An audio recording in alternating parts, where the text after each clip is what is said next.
When life gets tough and you're struggling just enough, Will your gratitude prevail and your praise, and you will praise Him still. Ito ang Let's Pray Pilipinas, live in Metro Manila.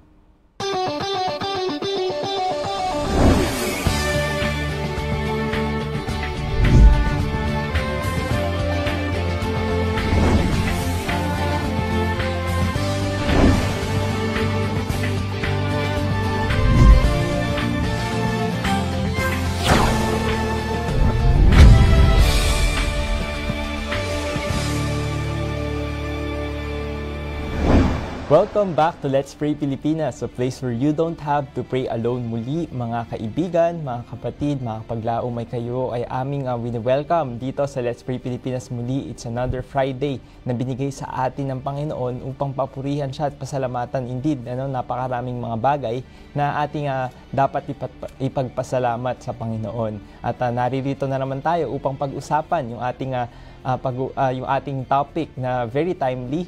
And of course, tayo dito magkaasama upang manalangin. Kaya mga kapatid at mga kaibigan na nanonood sa ating mga TV, sa GSAT, Child 37, sa ating local at 44, and of course sa ating Facebook Live at facebook.com/letspraypilipinas. Maligayang panonood po sa inyong lahat.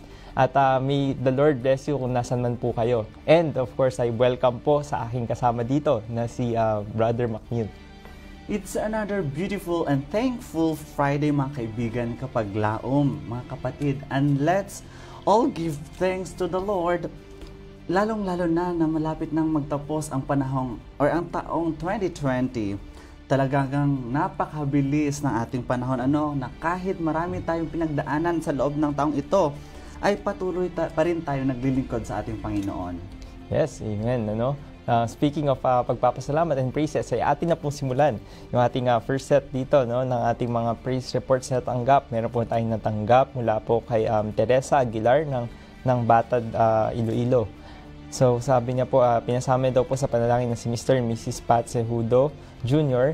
ng Canada na maging negative na yung kanila daw pong sunod na swab test dahil nag-positive daw po sila sa COVID last time. And thanks and praises to God for Mr. and Mrs. Pat Cejudo's test daw po for COVID are negative. And to God be the glory. Thank you. Amen. And meron pa po tayong tanggap na praise report mula po kay Regeline Montero Arevalo ng Oriental Mindoro. Pinasama niya sa panalangin ang kanyang ama daw po nasa ospital dahil sa sakit. And praise God, answered prayer po talaga. Sa awa ng mahal na Panginoon, okay na yung ang papa ko at nakalabas na ng ospital. Maraming salamat po sa inyong nag-pray. Yes po. And praise God po sa healing. From Eileen Decena ng Ozamis City. Kanyang prayer request po ay para sa pension niya daw po na hindi raw po ma-release for almost 1 year na daw po. And nagpapasalamat daw po siya sa ating mga panalangin dahil nasagot na ito ng Panginoon. Yung kanila daw pong pension ay na-release na rin daw po sa wakas. Almost a year na rin daw po yung kanilang paghintay. Salamat sa Diyos. Amen. And of course, meron po tayong tanggap ng mga prayer requests also na nagmula kay French Charles Dubria Lara na please include daw po sa ating prayer si Anton Van Undag dahil daw po sa vehicular accident. And another prayer po ay pasama daw po natin sa panalangin yung kanya daw pong anak na si Cart Abale dahil 3 beses na raw po siyang pabalik-balik sa hospital dahil sa sakit ng kanyang tiyan. Salamat po. Karagdagan pong mga prayer request sa ating mga viewers. Paki-include po urgent prayers sa inyo ang Marcelino family. Nasa ICU ang aking kuya Lito Marcelino. So, pagdasal din po natin ang complete healing para kay Leia Faith at kay Sister Ann Marcelino. Another prayer request, akin pong ipasama sa panalangin ang aking uncle. Uncle Elsie Sumailo. Nanghihina po ang kanyang katawan dahil may ulcer siya. Salamat po. Karagdagan pa, please include me in your prayer for the complete healing of my back pain. X-ray at ultrasound ko sana ay clear.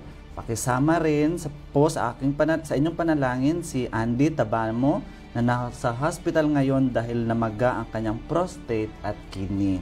And lastly, please include my tita Miriam Gowech from Germany po na nakaranas po siya ngayon ng COVID symptoms like dry cough and colds. For swab test po siya today. Include her in your prayers na sana negative po result niya and gumaling na po siya agad. Salamat po, thank you. And please include also our frontliners. Yan, so yun po yung ating mga natanggap ng mga prayer requests and praise reports po sa mga ganito. Ay muli amin po inanyan, especially po doon sa nagpadala po ng inyong mga panalangin na tayo po ay magsama-sama po sa pananalangin. Tayo po ay manalangin. Ama naming Diyos, Diyos na mapagpala, Diyos na mapagmahal, ang Diyos namin na dumidinig sa aming mga panalangin, na hindi po nagpapabaya sa kanya pong mga anak. Tunay nga po na napaabuti niyo po sa amin at sa pagkakataon pong ito, nais po namin pasalamatan kayo at papurihan sa inyo pong mga dininig na panalangin ng aming mga kapatid na sa panalangin po para kay Mr. and Mrs. Patsy Hudo na sila po ay nag-negative po sa kanilang swab test. Maraming salamat po. Nawa ang kanilang kalusugan, inyo pong patuloy na pakaingatan at magbigay papuri sa inyo sa pamagitan ng kanilang mga buhay na inyo pong pinagkakaloob. Ganyan din po sa aming kapatid na si Reggie Lynn, na siya po ay nagpanalangin para po sa kanyang ama at dininig niyo po ang kanyang mga panalangin na ang kanyang ama ay naka-recover na po sa kanyang side. Muli patuloy pong pagpalain ng pamilya nila at kayo po ang patuloy na makita sa kanyang mga buhay. Ganyan din po sa aming kapatid na nagpanalangin po si Ma'am Eileen sa kanya pong pension. Maraming salamat po sa provisions na binibigay niyo po muli. Indeed, sa mga delay po na inyong binibigay, meron po kayong purpose pero hindi niyo po kami pinababayaan. Kaya maraming salamat po sa pagdinig niyo po sa kanila pong mga panalangin. Ganyan din po sa aming mga kapatid na lumalapit, na aming nilalapit sa inyo, na sila po ngayon ay may mga kinakaharap na suliranin. Sa aming kapatid na nagkaroon po ng vehicular accident, kayo po mag-ingat sa kanya na nawa ay makarecover po siya at tulungan niyo po na makabangon muli. Ganyan po sa aming kapatid na nagpanalangin po para kay Cart Abale na siya po ngayon ay papalik-balik po sa hospital. Nawa ay masumpungan po nila ang kagalingan na sa ilaman ng gagaling at magbigay puri sa pamagitan ng kanilang mga buhay at patuloy na magtiwala sa inyo. Maraming salamat po sa inyong pong pagtugon at sa pagdinig niyo po sa aming mga dalangin sa pangalan ni Jesus. Amen. To continue, dear Father, it is our opportunity to pray for our brothers and sisters who are in need, physically, spiritually. Dear Father, we include in our prayers prayer for the Marcelino family who have been battling. His uncle is battling with this disease. Dear Father, may we pray for the complete healing, that they may continue to praise you amidst this crisis. Also, we pray, dear Father, for Elsin Sumailo, who are weak physically. Our brothers and sisters who have also problem with their physical health. Our frontliners who are battling with, I know that it's been too long that since the day of this pandemic, and I know mostly of the families are struggling with physical, financial, and we pray also, dear Father, for this.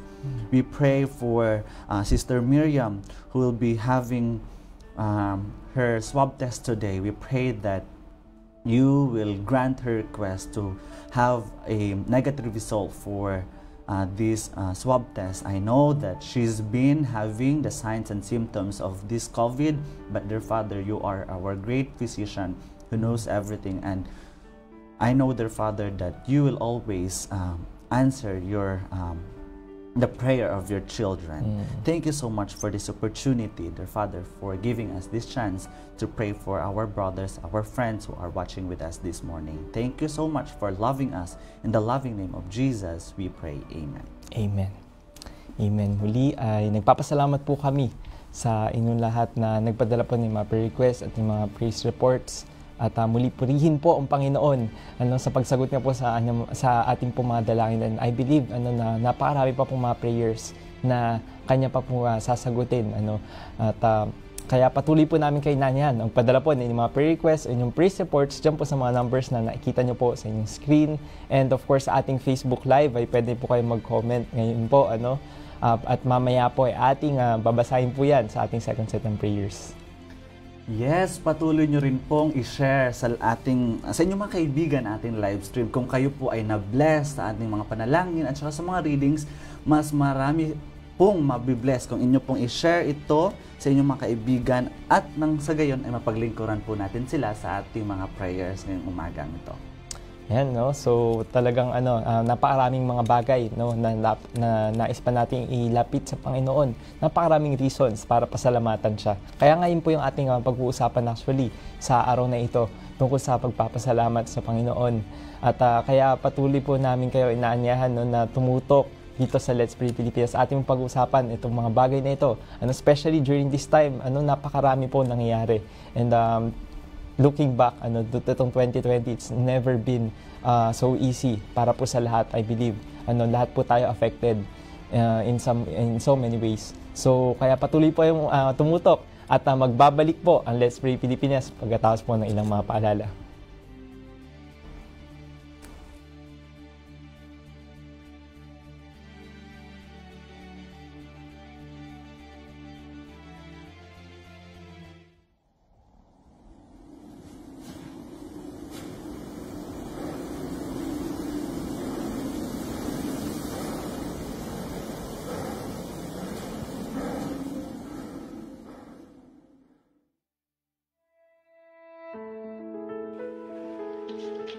To all frontliners, prayer warriors,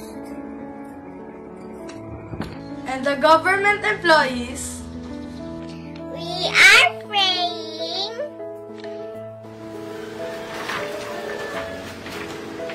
for you. then call on me when you Are in trouble, and I will rescue you. And you will give Me glory. Psalms 50, verse 50.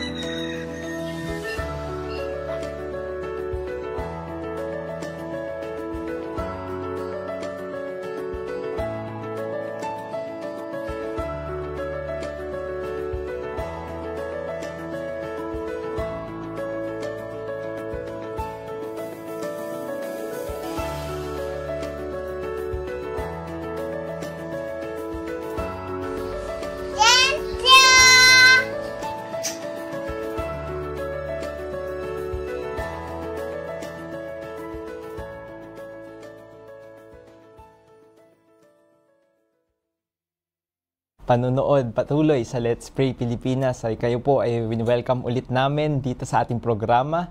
At muli nagpapasalamat po kami sa inyong lahat na tumututok dito sa Let's Pray. Kaya nga po ay nais ko pong I want to take this opportunity para po i-greet yung ating mga kasama sa Facebook Live. Ayan. Sa ating pong mga kay Ma'am Linda Bana, kay Ma'am Junette Sumagang. Ayan, maligaya pong panonood sa inyo. Ayan, sabi nga po ni Ma'am Linda Bana, pray without ceasing. Amen. Patuloy po tayo manalangin. Kay Tita Janet, ayan, and Catherine, God bless and happy preparation day din po sa inyo. And si Ma'am Ruth Segundo, ayan, maligayang panonood din po kay Ma'am Merlin Ubanan, of course sa aking mama. Nanonood po palagi. Ayan, God bless din po sa inyo. Kay Ma'am May, nakasama rin po natin lagi dito, si Ma'am Esther Limpiado. Ayan, happy preparation din po sa inyo. Ayan, Joji Paches, na tumututok din po. Si Ma'am Victoria Navarro, ayan, sabi niya nga po, thank God for another day for waking up us safely, waking us up safely. Thank you po. Kay Solar Erango, kay Abigail Joshin, kay Sir Etin Segundo. Ayan, maligayang panonood din po sa inyo. At kay Ma'am Eve Siago. Ayan, meron po siyang prayer request at mamaya po ay ating po i-address yan. Kay Ma'am Fairvite Flores and kay Ana Faith Asube. Ayan, maligaya pong panonood sa inyo. Kay Shirley Digno, Ayan, meron din pong prayer din po siya request. Mamaya po ay ating babasahin yan kay Sir Bob Miller. Happy watching, happy viewing. And of course kay Kuya D, hello kay Kuya D na kasama po natin. Also dito sa ating live kay Ma'am Razel Lasala na sabi niya po please include her in our prayers. Yan. And of course kay Joy Silvano, kay May, kay Sir David Wills. Ayan, napagpalain din po ay ng Panginoon. Kay sa Yuri Nakano, ayan, happy preparation day din po sa inyo. And ayan po, no, sa dami pa nating friends na kasama dito ngayon. Muli purihin ang Panginoon sa mga ating mga friends. Nawa pagpalain po kayo kung nasan man po kayo. Nakakatuwa nga po na magbasa ng inyong mga comments dahil puro ito'y papuri sa Panginoon. Nais ko rin pong batiin karagdagan ang ating mga viewers, si Denise Stanislao, si Sir Georgie, at ang aking pamilya na nanonood po ngayon via Facebook live stream all over the world, all over the Philippines. Maraming salamat po at sana ay ma-bless po kayo sa umagang ito. Ngayon po ay patuloy po namin kayong inaanyayahan na makilahok, magpadala o mag-comment na inyong mga praise report at mga prayer request. Gayon din po ay inaanyayahan namin kayo makilahok sa ating talakayan ngayong umaga sa pamamagitan po ng pag-comment na inyong mga sagot at inyong mga pananaw tungkol sa topic natin sa umagang ito. Yan. So, talagang itong topic natin, again, isa sa mga common na pinag-uusapan natin. Pero, the question is, are we, ito po ba nai-apply natin sa buhay natin? Kumbaga na, ba ito, nagre-reflect ba, no, yung ating pong, yung ating pinag-uusapan, dito, sa, na to, tungkol sa thankfulness. So, Brother McNeil, no, ano ba yung mga how do we deal with this, yung mga ganitong bagay, Ayan, tutungo tayo dun sa ating katanungan na paano nga ba tayo magpapuri in spite of the situation that we have now. So napakarami, kapag titingnan mo, napakarami nangyari sa loob ng 2020. Simula January, pagputok ng bulkan hanggang ngayong December 2020 na marami tayong hardship na napagdaanan, pero paano nga ba natin siya purihin? Or nagpupuri ba tayo? Pinapasalamatan ba natin siya? Or we're used to it with what we are going through? Ngayon po sa mga nanood, kung kayo po ay may mga point of view, maaari po kayo mag-comment, maaari rin po kayo magpadala ng inyong mga sagot. Nang sagot ay maibasa natin at ma-share din po natin sa umagang ito.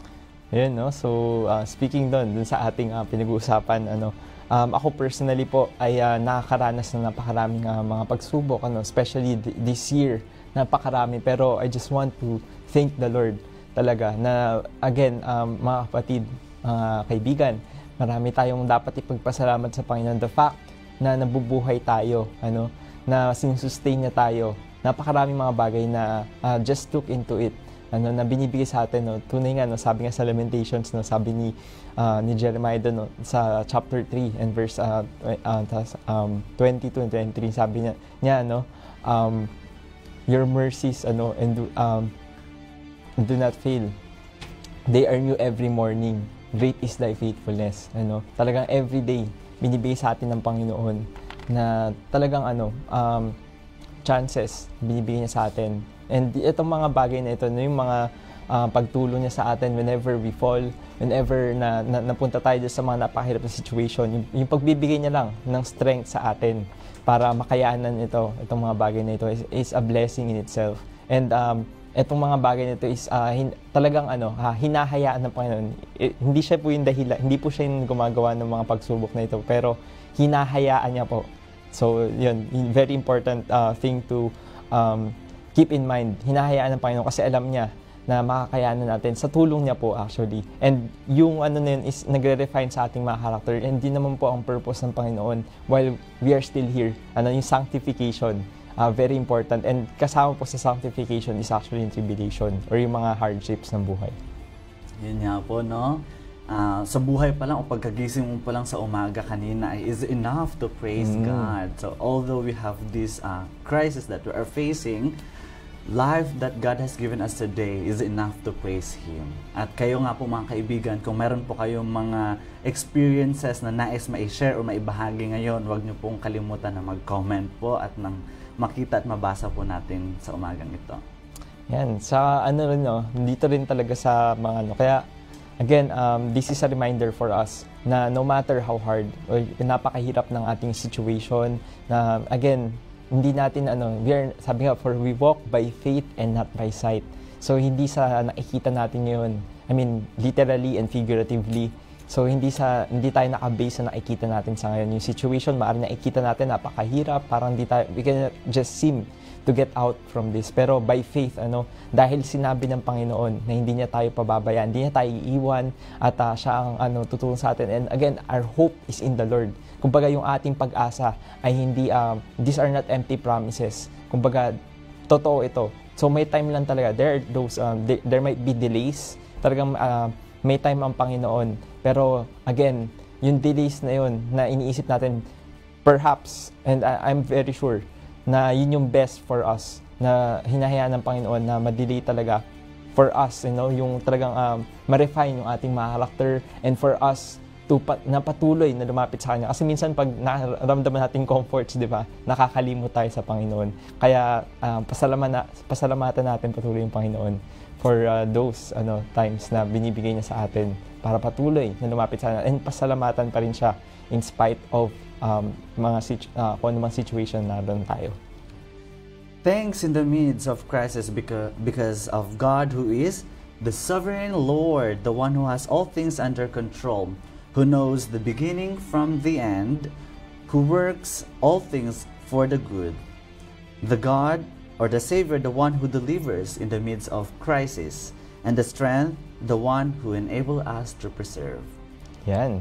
Amen, no? So, yun yung that's napaka-importante na to keep in mind again, yung ating foundations lagi, din laging yung ating sufficiency ay nasa Panginoon. So, kahit ano pa man yan, ano pa man ating pinagdadaanan, basta kasama natin ng Panginoon, for sure, meron tayong buhay, meron tayong pag-asa, may kalakasan tayo sapagkat hindi nagpapabayaan ang Panginoon. Kaya nga po, ating basahin na po yung ating promise of the day na makikita pa natin sa Book of James. Again, this is a reminder for us na these hardships, itong mga tribulations, we should thank the Lord. Hindi ibig sabihin na parang gustuhin natin yung mga ganito, but actually, pasalamatan siya dahil may purpose yung bagay nito. So, basahin po natin sa James chapter 1, verse 2 to 4. Verse 2 says, "My brethren, count it all joy when you fall into diverse temptations, knowing this, that the trying of your faith worketh patience.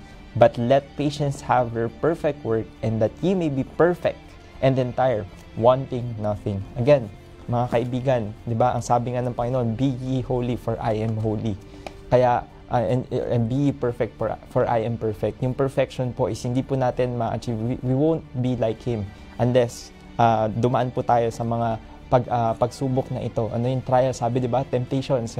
These trials worketh patience. And patience, pag nagkaroon po tayo niyan, and darating po, we will come to that point that we will be like Him. So, talagang every day, this is an opportunity for us na ma-refine tayo to be like Him. Ayan, babasahin ko na po sa umagang ito ang ating second set of prayer request. Prayer from the friend of Sister Ana Faith Lozada Asube na ang kanyang kaibigan ay nanganak na 7 months at ang kanyang baby ay nasa incubator. Ngayon, babasahin ko po. Please pray po para sa aming cousin Christine Joy Quirino for her sickness na myasthenia gravis. She's at Palawan Adventist Hospital. Thank you so much. From 6831, please pray for my wife Raquel De Lima from Albuera, Leyte na mag-negative siya sa swab test. From 5291, magpatulong po kami sa pagpapanalangin para sa aming mga papa dahil meron siyang di magandang naramdaman sa tiyan niya at wala siyang ganang kumain at sana'y bumalik na rin siya sa pananampalataya sa Panginoon. Maraming salamat po. Karagdagan din po sa ating panalangin ang ating mga kaibigan na nasunugan nung nakarang araw dito sa Paco, Manila na napakadami nga po at ngayon pang panahon na sumunod. Kaya pagdasal din po natin sila na bigyan sila ng kalakasan at biyaya pa rin ng Panginoon. Ayan, so meron pa po tayo natanggap ng mga prayer request. Nagmula po kay number 4618. Paisama sa patuloy ng panalangin ang aking anak na 2 months old at yung kanya daw kapatid at ina na inuubo pa rin daw po at namamaga yung paa. sana ay gumaling sila sa tulong ng Panginoon. Salamat sa prayers. Please continue to inspire people through giving them prayers. God bless. Yes po, and we have another from 4686. Please help me to pray na magkaroon daw ng deal yung kanya daw pong property na yun nga po na, that they are selling, so we can also share to others. Thank you and God bless. We have another from 3991. Mag-request po kami ng prayer for good health sa aming pamilya at protection sa pagbiyahe ng aking anak na kasi daw po nagda-drive daw po siya lagi ng sasakyan. And of course, meron din po tayo natanggap ng mga praise reports and prayer requests dito po sa ating live, sa ating Facebook live. So, sabi po ni sa Yuri Nakano, yung kanya daw pong yung mga tanim daw po niya, malaking pasalamat sa Panginoon dahil na-sustain daw po at naabutan na ng snow. Ayun, God is very good. Amen. Dyan po sa Japan, meron po silang mga pananim. Ayan, I think meron po tayo natanggap. Ayan, si David Bills po. Ang sabi niya po ay pray for the healings from the, who are sick daw po from COVID and protection for those who haven't, wala daw pong mga sakit. Ayan. And, ayan, so prayers din daw po. I think, eto po, si Mama Ana Fee Tasube, sabi niya po, please pray daw po for her friend na mga anak na raw po and 7 months na raw po yung kanyang baby. Na ngayon daw po yung nasa, premature actually, yung kanyang baby. 7 months lang po nung siya po yung lumabas. So, nasa incubator pa po siya. And meron pa po tayong prayer request. I think galing po kay Ma'am, ayan, so ang dami nating mga friends talaga na nag-comment ngayon po, actually meron pa po silang mga insights dito. Anyway, so I believe, yun po yung ating mga na-receive ng mga prayer requests and praise reports. At again, we are inviting everyone, especially yung po sa mga nagpadala po, na samahan niyo po kami sa panalangin. Shall we pray? Our Heavenly Father, once again, thank you so much for this wonderful day that you have given to us. And thank you for our brothers and sisters who have shared their prayers with us. I know that more prayers are more powers and prayers move mountain. I pray, dear Father, for our sister, Christine Joy Quirino, who had this myasthenia gravis, a rare condition. Dear Father, we believe that you are the great physician. And I know, like what we have discussed, you are under control of everything. May you give her strength and the courage to continue battling for the life. Also, we pray for Sister Raquel de Lima, who will be having her swab test this morning. We pray that you will grant her request to have a negative result and continue praising you through this good news that you have for her. Also, we pray, dear Father, for our brothers and sisters who have these conditions, in physical condition. I know that I cannot name them one by one, dear Father, but I know that you will never leave nor forsake your children. Especially, you will never leave them unanswered prayer. Thank you so much for this opportunity to pray for them, and may your light and may your miracle shine for the life that they have for them. Thank you so much for loving us. In Christ's name we pray. Amen.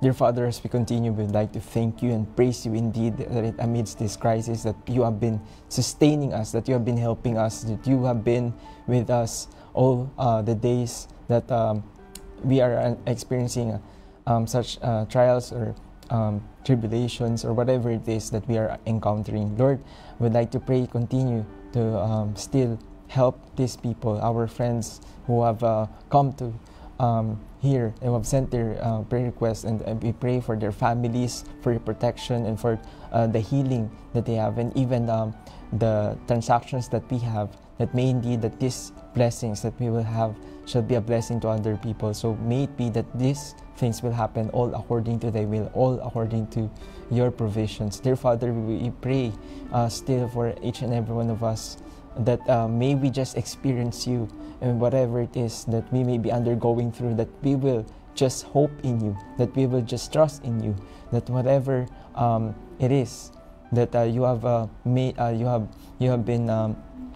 have in mind for us, but rather whether it is hardships, dear Father, but we know that you let these things to happen for us to be strengthened. So thank you so much, dear Father, for teaching us still that even in these times, you have not forsaken us. You will never, for you are faithful to your words. Thank you, dear Father, for hearing and answering our prayers. For all these things we ask in Jesus' name. Amen. Amen. So again, nagpapasalamat po kami sa inyong lahat na nagpadala po, sumama po sa aming sa panalangin po sa araw na ito. Muli patuloy po tayong magsama-sama sa pagpapanalangin. At of course, meron po tayong natanggap. Meron po tayong paalala po, no? Na sabi nga dito sa 1 Thessalonians 5 verse 18, sabi nga, in everything give thanks, for this is the will of God in Christ Jesus concerning you.